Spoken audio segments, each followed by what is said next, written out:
नमस्कार दोस्तों, आज हम इस विषय पर बात करेंगे कि रामायण और महाभारत की कहानियां हमें कब सुनने को मिली और किस रूप में।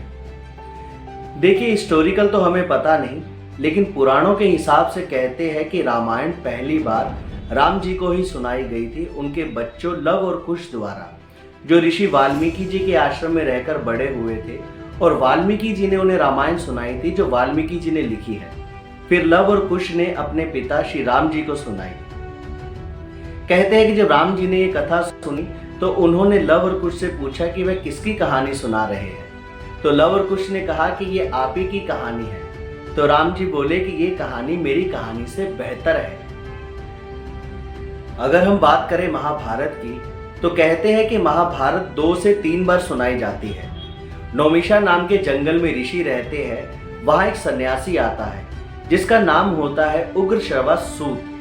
सूत का मतलब होता है स्टोरी टेलर, कहानीकार। और कहानी सुनाने वालों का सरदार जो होता है उसे कहते हैं शाकन।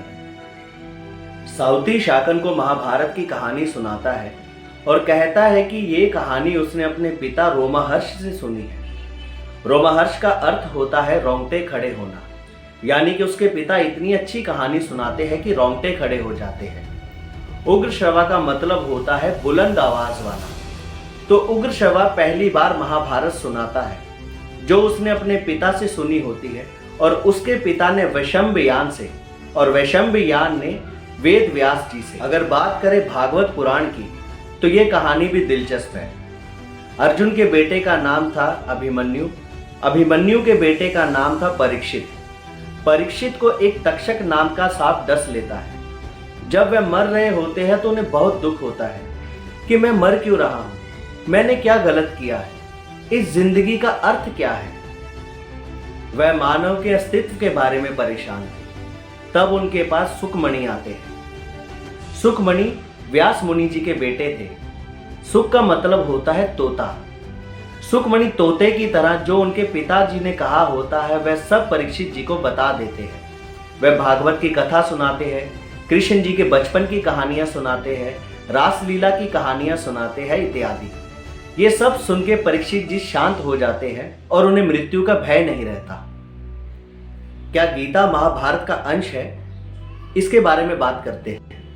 देखिए, हम जिस गीता की बात कर रहे हैं वह है भगवत गीता, जो श्री कृष्ण जी ने अर्जुन को कुरुक्षेत्र के युद्ध से पहले सुनाई थी। लेकिन महाभारत में कई गीताएं हैं। एक है व्यास गीता, जो युधिष्ठिर को मार्कंडेय ऋषि सुनाते हैं। फिर एक है काम गीता, जिसे श्री कृष्ण जी युधिष्ठिर को सुनाते हैं। फिर है मनु गीता, जिसे अर्जुन को श्री कृष्ण युद्ध के बाद सुनाते हैं। और फिर दोबारा भगवत गीता सुनाते हैं। तो ऐसे गीताएं बहुत हैं, लेकिन जो प्रचलित है वह है भगवत गीता, जिसे हम केवल गीता कहते हैं। ये भीष्म पर्व के उस अध्याय से शुरू होती है जो महाभारत के बीच का हिस्सा है, और यहां से चीजें बदलने लगती हैं। धन्यवाद आपका हमें सुनने के लिए।